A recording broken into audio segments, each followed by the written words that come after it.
All right, so Anthony Richardson going to the Hall of Fame? Yes, he is.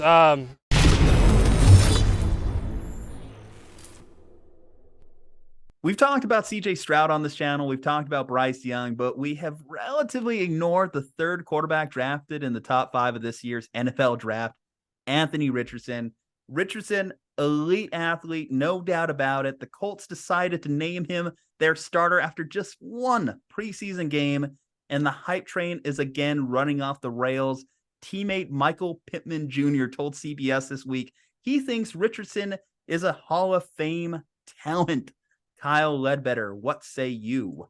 That is a good friend. That is a good friend to have in your corner. Someone willing to go out on a limb and say the thing to hype you up, because not a lot of receivers give their quarterbacks love like that. So Richardson's got a good friend over there. Did you see the rest of that interview though? No, I haven't seen it. No, he was talking about some of the other quarterbacks that he had too, and he was hyping them all up. He was like, yeah, I've already played with like 3 Hall of Famers. I've played with Philip Rivers. He's a Hall of Famer. I played with Matt Ryan. He's a Hall of Famer.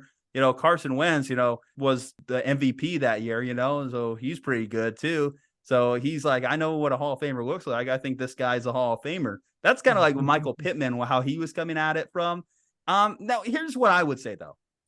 In terms of just measurable, like if you were to just draw from memory what a Hall of Fame quarterback should look like in terms of physique and physical abilities, Anthony Richardson would kind of fit that mold, right? I mean, pure measurables, like the strength, the speed, everything we saw at the combine. You would think that this guy would be probably the greatest of all time if you just took the names off the jerseys and didn't watch the history of football. And then we put on the game tape, and that's when we start to figure out how good or bad of a quarterback he is, which I should say as a disclosure on this episode, I have watched 2 quarters of Anthony Richardson football in my entire life, okay? I've watched him play 2 quarters of college football for Florida, and it was against Georgia, and they got smoked in that football game. So I want to say I don't have a representative sample size on Anthony Richardson, but the thing that I love is the people who have been watching tape on Anthony Richardson, i.e. the Colts front office and the Colts coaches, made the call that we are going to play this person right off the bat. That's what we're going to do. We're going to play him week 1. Because the thing that I've said for years is if you believe this quarterback has a modicum of a chance to be your franchise quarterback, play him week 1. No reason to wait 3 weeks for TJ Yates to start the season. No reason to wait 3 weeks for Mitchell Trubisky to start the season, or Andy Dalton over Justin Fields, or Ryan Fitzpatrick over Tua Tagovailoa, or Tyrod Taylor over Justin Herbert. No reason, or Tyrod Taylor over Josh Allen also, and also Nathan Peterman over Josh Allen, which, by the way, is a thing that happened. Don't forget, the Bills actively started Nathan Peterman over Josh Allen. So yeah, start the quarterback week 1. And what the Colts should basically say is, don't worry about making mistakes. Don't worry about getting benched. It's your job for 26 games. 26 games this season and half of next year. It's your job.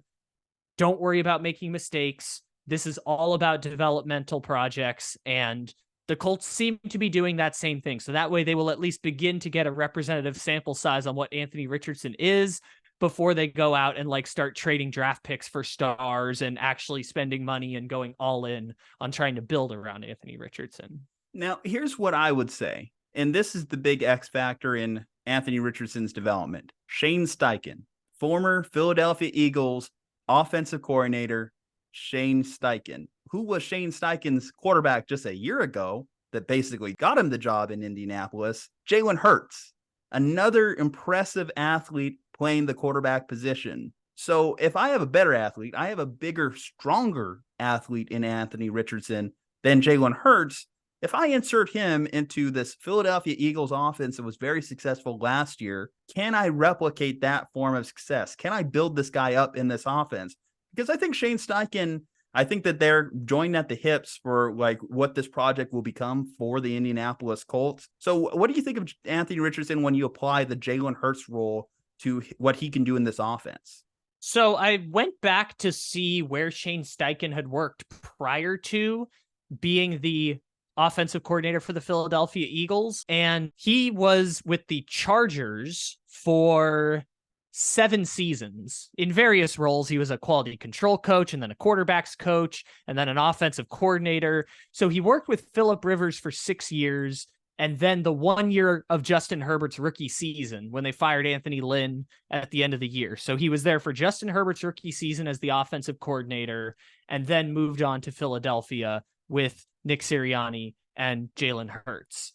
And so I think kind of a blend between is kind of the way to think about it's because Anthony Richardson is built closer to Justin Herbert than he is built to Jalen Hurts. So I don't think they will use the same offense that they ran in Philadelphia. I think if they're doing it right, they will adapt it to personnel, right? They have not as much skill at the wide receiver and tight end positions, but they have the best guard in all of the NFL who's going to be a future Hall of Famer in Quentin Nelson. They have Jonathan Taylor, we assume, at this point in the season, and he's one of the top running backs in the NFL. They will adjust to personnel, I would assume. They've got some holes on the tackle position, which, you know, is not great for a quarterback who they want him to practice his reads and really learn how to play the quarterback position more than just the improvised stuff that he was doing at Florida.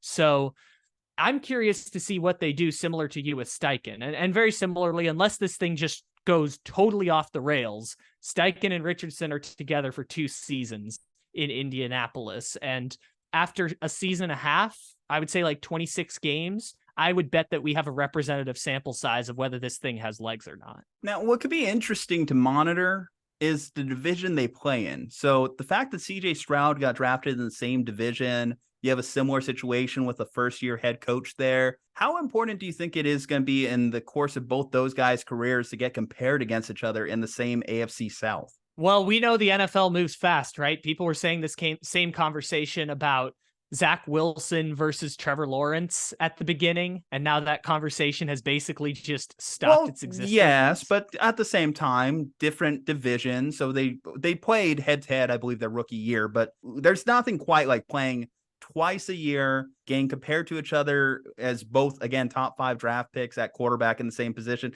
Because here's the thing that I would say. I think it's entirely possible that Anthony Richardson has a way better rookie year than CJ Stroud. So the Stroud versus Richardson thing, like the question you asked, I think it'll be something that gets mentioned, but I don't think it's going to be like the constant comparisons. Like if you think it's going to be like Joe Burrow versus Justin Herbert versus Tua because they were all in the same draft class, I don't think it's going to be that, but it's just going to be something that people mention is like, oh yeah, CJ Stroud and Anthony Richardson both built a little bit differently as quarterbacks, but drafted similar to each other in position and play in the same division. I think it'll be a story, but I don't think it'll be like something that we're constantly hearing all the time about Stroud versus Richardson, which is on the developmental track faster. I don't think that's going to be a thing, but it will be curious once, say, I mean, maybe the Texans fuck it up and they don't ever get a chance to compete, but once both teams are actually competitive, it'll be interesting to see what that looks like. But for their rookie seasons, I mean, when they play each other for the first time, it'll be a storyline, but after that, I think it'll just kind of be what it is at this point. Offensive rookie of the year. So Anthony Richardson has been getting a lot of hype as potentially that guy this year because we know it's either going to be a running back or a quarterback. Garrett Wilson winning it last year was a little bit of an outlier because how many times do we see wide receivers typically win that award? Not too often. Bijan Robinson is currently in a year where there were no quarterbacks taken. Bijan Robinson currently the front runner at plus 275. Then you have Young at plus 500. And Richardson's at plus 600. So he is ahead of Stroud at this moment. Stroud is sitting in the 4th spot at plus 850. And then you have Jahmyr Gibbs as well with the Lions there at plus 1,000. Solid group of 5 there in terms of like who can potentially win this award. If I told you Anthony Richardson was the offensive rookie of the year, would that come as a shock to you? It wouldn't be my first choice, but I think it's obviously doable. I think other than Bijan with the Falcons, I think he probably has the most talented team around him when we're talking about Bryce Young versus CJ Stroud versus Anthony Richardson. I would say only the Falcons have more talent than the teams that just drafted quarterbacks at the top of the draft. And the Falcons are going to run Bijan Robinson into the ground, I would assume, because Arthur Smith has this fantasy of recreating the 2019 Tennessee Titans. So maybe they use Bijan like Derrick Henry, but I mean, it wouldn't be my first choice. My first choice would be Bryce Young for offensive rookie of the year. But I mean, Richardson versus Stroud, I think Richardson's set up better to succeed in part because Richardson has a strong running back behind him, the best guard in all of the NFL in Quentin Nelson blocking for him. Ryan Kelly, I believe, is the center for the Colts. He's a former Pro Bowler. Like, they have good pieces around him. Last year was a bit more of an anomaly, I think, than it was before, because we knew the Colts before that. The Colts were consistently winning 9-10 games. They had stars on both sides of the ball that were making plays. They made a couple wild card games. Like, we don't think the Colts just went through this teardown where they lost all their talent. They're still very good players. If I was to look and diagnose what went wrong with the Colts last year, it was clear Matt Ryan just way past his prime. And I think he made the offensive line worse in a way. Like, the effect of Matt Ryan made the offensive line worse, him being a statue. And Jonathan Taylor was dealing with ankle injuries all year. Nelson was even banged up, and then even injuries on the defense as well. And certainly the turmoil of also Frank Reich coming towards the end as well, with Indianapolis being on the hot seat. I imagine that caused some uneasiness in that locker room. What would you kind of have to see from Anthony Richardson to really change your perspective on him or change your mind on him? Because it sounds like you are pretty adamant that Stroud and Young, you just thought were way better prospects. But like, I've seen you change your mind too, like on certain guys, like after seeing the fantastic plays they can make, because I'm going to tell you, there's going to be a few plays this year where you look up at Anthony Richardson and you're thinking, damn, this is Justin Fields 2.0. So it's interesting because we've joked about this before. If I told you that any of those AFC South teams, the Titans, the Texans, or the Colts, if any of them was a sneaky 7-10 who beat a couple really good teams this year, you'd believe me on any of them. And that's why I feel like Stroud could light up the league right away. Richardson could light up the league right away. Maybe both of them struggle out the gate, but for both of those quarterbacks, and specifically we've talked about Stroud before, but for Richardson, like, this year is all about getting game film and repetitions, right? The whole purpose of this season is to get him game action.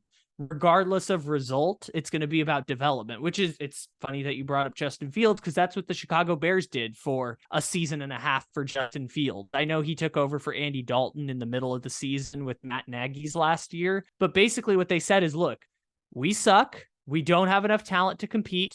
These 26 games are going to be about Justin Fields' development. And they brought in Matt Eberflus as the head coach because they viewed him, even though he was a defensive coach, he had experience on the offensive side of the ball. They viewed him as the coach to best get the abilities out of Justin Fields. And now that Justin Fields has started roughly 20 games in the NFL, we all believe Justin Fields to at least be an NFL quarterback worthy of a second contract, right? People don't know exactly what Justin Fields is, but I have a feeling that by the end of the season, we'll have a pretty good idea. And I have a feeling that after about a season and a half of starts, health permitting from Richardson, I think after about a season and a half, we'll start to get a read on how good or bad he is. Ultimately, Richardson is put up in a good position here. I think Shane Steichen honestly might be the best head coach he could have ended up with, aside from if he would have landed like a Brian Daboll to be his head coach.